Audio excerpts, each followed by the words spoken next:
Lone Liberty төслийн бүтээл. Торгоны замсан албан ёсны эрхтэйгээр толилуулж байна. Өмчлөх эрхийн тухай серфинг танд юу зааж чадах вэ? Хэрвээ та өмчлөх эрхийн тухай ойлгохыг хүсэж байгаа бол серфингийн талаар зарим зүйлийг мэдэж авах хэрэгтэй. Нэг өдөр Жорж Сэм Жилнер хамт серфингтэйгээр явлаа гэж бодъё. Тэд бол найзууд.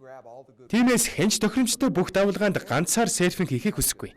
Ингэснээр хөмбөр давлгаан дээр гулгахад тохиромжтой цагтай болж байгаа юм. Харин одоо гулгахад тохиромжтой хамгийн ихний давлгаа ирж байна.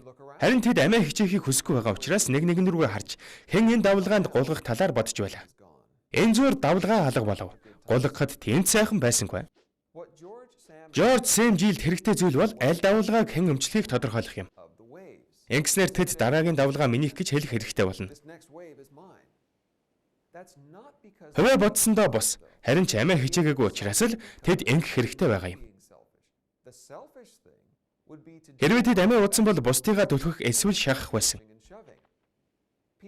Харин үүний оронд тэд энх тавныг хүсэж байгаа учраас л давлгааг хэн өмчилж авахыг тодорхойлох хэрэгтэй билээ. Өмчлөх эрх гэдэг нь бусдад үгүй гэж хэлэх хэрэгтэй байхыг хэлнэ. Хэрвээ чи ухаалаг утас эзэмшдэг бол бусад хүмүүс чиний зөвшөөрлгүйгээр утсыг чинь ашиглах боломжгүй. Гэхдээ өөрийнхөө утсыг ашиглахдаа бусдаас зөвшөөрөл авах шаардлагагүй гэсэн үг. Магадгүй танд өмч эзэмших гэдэг нь ямар нэгэн хувиа бодсон зөв шиг санагддаг байх. Үнэн дээр энэ бол хувиа бодохын эсрэг зүйл юм. Яагаад нийгэмд өмчлөх эрх маш чухал байдаг вэ?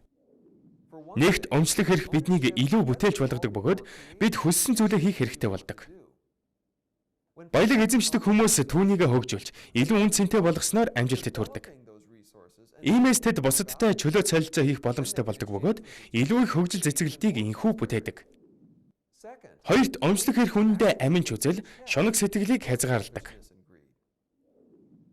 Хүмүүсийн өмчлөх эрх хамгаалагдаагүй бол шунаг сэтгэлтэй хүмүүс сансандаа хүрч хүмүүрийг замаасаа зайлуулна. Харин хүчрхэг өмчлөх эрхийн систем нь танд шунхай хүмүүст үгүй гэж хэлэх эрхийг олгодог. Түүнчлэн үгүй гэж хэлж чадсанаар тэд баялгаа ашиглахыг хүсдэггүй хэрнээ бүгдийг зарж өрхийг хүсдэг хүмүүсийг зогсоож чаддаг. Нэмж хэлэхэд бидний хийхийг хүсдэг ихэнх зүйлс бүхэлдээ хувиа хичээгээгүй зүйлс байдаг. Хэн мэдлээ? Таны хамгийн том хүсэл эрмэлзэл бусдад өгөхөд ч оршиж байж болох шүү дээ. Хүмүүс сонголт хийх эрх чөлөөгөө хамгаалахын тулд өмчлөх эрхийн системийг бий болгосон билээ. Урвт өмчлөх эрх бидэнд хүндэтгэл болон шударга ёсыг хүртэхэд тусалдаг.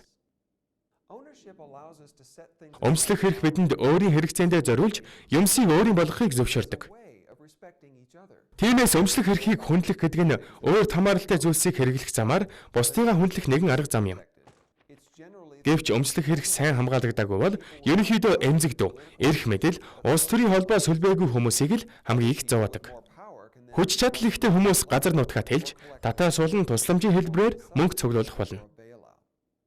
Хэрвээ бид хүмүүрт шударга ёсыг хүртээхэд санаа тавьж байгаа бол өмчлөх эрхэд ч мөн адил санаа тавих ёстой.